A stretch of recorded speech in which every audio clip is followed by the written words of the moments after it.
পাঠশালা with পায়েলের তরফ থেকে আমি তোমাদের সকলকে জানাচ্ছি আমার ভালোবাসা জানিয়ে আজকে আমি আমার একটি ভিডিও যেটা তোমাদের সামনে দেব সেটা হলো একটি খুব ইম্পর্টেন্ট চ্যাপ্টার তোমাদের লাইফে গ্রামারের, ইংলিশ গ্রামারের। সেটা হলো আর্টিকেল। যে আর্টিকেলটা তোমাদের মোটামুটি যতদিন তোমরা পড়াশোনা করবে তোমাদের ভীষণভাবে জরুরি। তা আমরা প্রথমে একটা কথাই বলবো, আমি ভিডিওটা স্কিপ না করে যদি তোমরা পুরোটা দেখো তাহলে আর্টিকেল সম্পর্কে বা এ আর এন এর ইউজ সম্পর্কে তোমাদের মনে একটা ধারণা হবে। আজ আর্টিকেল কাকে বলে? এ এন ডি এই শব্দগুলিকে আর্টিকেল বলে। এটা লিখে দিয়েছি কেন, তাতে তোমরা নোট ডাউন করে রাখতে পারো। তার আর্টিকেল কথা দুই প্রকার, একটা ইনডেফিনিট, একটা ডেফিনিট। ডেফিনিট আর্টিকেল দা মানে নির্দিষ্ট, আর ইনডেফিনিট আর্টিকেল হচ্ছে এ আর এন। আর এ আর এনের ব্যবহার কি? এ এবং এনের ব্যবহার হলো সাউন্ডের দ্বারা নির্ধারিত হয়। কোনো ওয়ার্ডের যদি কনসোনেন্ট সাউন্ড দিয়ে শুরু হয় তাহলে তার আগে বসে এ, আর কোনো ওয়ার্ড যদি ভাওয়েলের সাউন্ড দিয়ে শুরু হয় তার আগে বসে এন। তাহলে ভাওয়েল আর কনসোনেন্ট কি? আমাদের 26টা অ্যালফাবেটে এ, ই, আই, ও, ইউ এই 5টা হলো ভাওয়েল, আর বাকি যে তোমার 21টা আছে তা হলো কনসোনেন্ট। তার আগে অলওয়েজ আমরা এ বসাবো, আর এ, ই, আই, ও, ইউর আগে আমরা এন বসাবো। আচ্ছা, এতই কি সোজা? না, একটু সামান্য বোঝার ব্যাপার আছে, সেখানে আমরা যাব। তার আগে ছোট্ট একটা এক্সাম্পল দিচ্ছি, দেখো তোমাদের। Dash boy, dash chair, dash dog, dash horse, dash bag, dash tiger, dash book. এগুলো দেখো প্রত্যেকটা কনসোনেন্ট সাউন্ড দিয়ে শুরু হচ্ছে, তাই জন্য এর আগে আমরা এ বসাবো। তোমরা বাড়িতে নিশ্চয়ই করে নিতে পারবে, আর তোমরা এর আগে বাড়িতে এ বসিয়ে নেবে। কেন? ওই যে বলে দিলাম, কনসোনেন্ট সাউন্ডের জন্য। আর দেখো আমার রাইটে রয়েছে dash ass, dash egg, dash eye, dash arm, dash apple, dash orange, dash ox. এর প্রত্যেকটা দেখো ভাওয়েল সাউন্ড দিয়ে শুরু, মানে এ, ই, আই, ও, ইউর মধ্যে রয়েছে, তাই জন্য তার আগে আমরা সবসময় অ্যান বসাবো।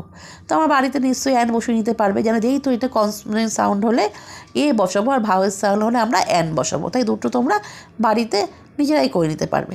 এতটাই কি সোজা? না, একটু সামান্য বোঝার আছে, সেটাও খুব সোজা। আমাদের কিছু ব্যতিক্রম বা কিছু স্পেশাল ইউজ আছে, এইটা সম্বন্ধে আমরা এখন জানবো। কি জানবো? কোনো ভাওয়েলের উচ্চারণ ইউ বা ওয়া হলে তার আগে এন না বসে এ বসে। কোনো ভাওয়েলের উচ্চারণ যদি ইউ বা ওয়া হয়, যেমন দেখো ড্যাশ ইউরোপিয়ান, ই তো ভাওয়েল, তাহলে তার আগে বসা উচিত ছিল এন, কিন্তু আমরা বসাবো এ। কেন? দেখো উচ্চারণটা সাইডে লিখে দিচ্ছি ইউরোপিয়ান, নিচে বলেছি ইউ বা ওয়া হলে। এইভাবে একইভাবে ইউনিয়ন, ইউনিভার্সিটি, ইউজফুল, ইউনিক সব এক। আবার ওয়ান, দেখো ওয়ানের ও কিন্তু ভাওয়েল, কিন্তু উচ্চারণ কি ওয়া। আমি বলেছি উচ্চারণ ওয়া হলে কি হয়? এন না বসে এ বসে। এই ব্যতিক্রমটা একটু মাথায় রাখবে, তাহলে তোমাদের পুরোটা ক্লিয়ার হয়ে যাবে। খুব সহজ, একবার আর একবার মাথায় ভালো করে দেখে প্র্যাকটিস করবে, দেখবে কতটা ইজি হয়ে গেছে। কোনো দিন আর তোমাদের ভাওয়েল নিয়ে বা এ আর এন কোথায় বসাবো নিয়ে ভাবতে হবে না। এবার দেখো কনসোনেন্ট। কোনো কনসোনেন্ট যদি হলে মানে লেখা কনসোনেন্ট কিন্তু উচ্চারণ হচ্ছে ভাওয়েলের মতো, তাহলে কিন্তু এ না বসে অ্যান বসে। কনসোনেন্ট হলে আমরা জানি এ বসবে, কিন্তু কখন অ্যান বসাবো? লেখা শুরু কনসোনেন্ট দিয়ে কিন্তু উচ্চারণ হচ্ছে ভাওয়েলের মতো। যেমন ধরো ড্যাশ আওয়ার ও থেকে উচ্চারণ হচ্ছে, আর ও ভাওয়েল, আর প্রথমের যে এইচ সেটা কিন্তু এখানে উজ্জ রয়েছে। এমন করি অ্যান অনেস্ট ম্যান, এখানেও অনেস্টের ক্ষেত্রে কি হচ্ছে, এই যে এইচটা উজ্জ রয়েছে আর ও থেকে উচ্চারণ হচ্ছে ও ভাওয়েল, তাই জন্য এন হবে। তারপরে দেখো এম এ, এই যে এম এ, এই যে এই এমটাকে আমি ধরো এই যে এম এটাকে এ ধরো। যদি তুমি এম এটাকে এ ধরো তাহলে এ কি? এ হচ্ছে ভাওয়েল, তাই জন্য তার আগে এন হলো। এখানেও তাই, যে এম এ, এই যে এটা হচ্ছে ভাওয়েল, তার আগে এন হলো। এখানে এল বি, এখানেও এ।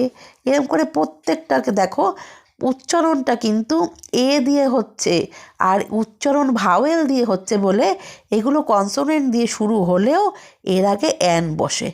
Hour, honest man, M A, MP, LLB, MLA, SDO, HS school সবগুলোতে কি কনসোনেন্ট দিয়ে শুরু হচ্ছে কিন্তু উচ্চারণ হচ্ছে ভাওয়েল দিয়ে।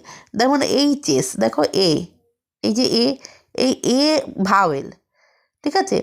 এই এ ভাওয়েলের জন্য কি হলো, আমার কিন্তু এটা এ হবে না, এ না হয়ে কি হবে, অ্যান বসবে, ঠিক আছে? এটা কিন্তু তোমরা মাথায় রাখবে, দেখবে সব ক্লিয়ার হয়ে যাবে। তোমাদের নেক্সট ভিডিও আমি তোমরা আর একটা ভিডিও দেবো, এবার আস্তে আস্তে তোমাকে আমি পুরো গ্রামারের ব্যাপারে ভিডিও দেবো, তোমাদের অঙ্কর ব্যাপারে ভিডিও দেবো। তোমরা সাথে থেকো, আর চ্যানেলটাকে প্লিজ একটু সাবস্ক্রাইব করে রেখো। এডুকেশন রিলেটেড যে কোনো ভিডিও পেতে আমার চ্যানেলটা একটু সাবস্ক্রাইব করে রেখো তোমরা প্লিজ, হ্যাঁ? পাঠশালা উইথ পায়েল। ধন্যবাদ।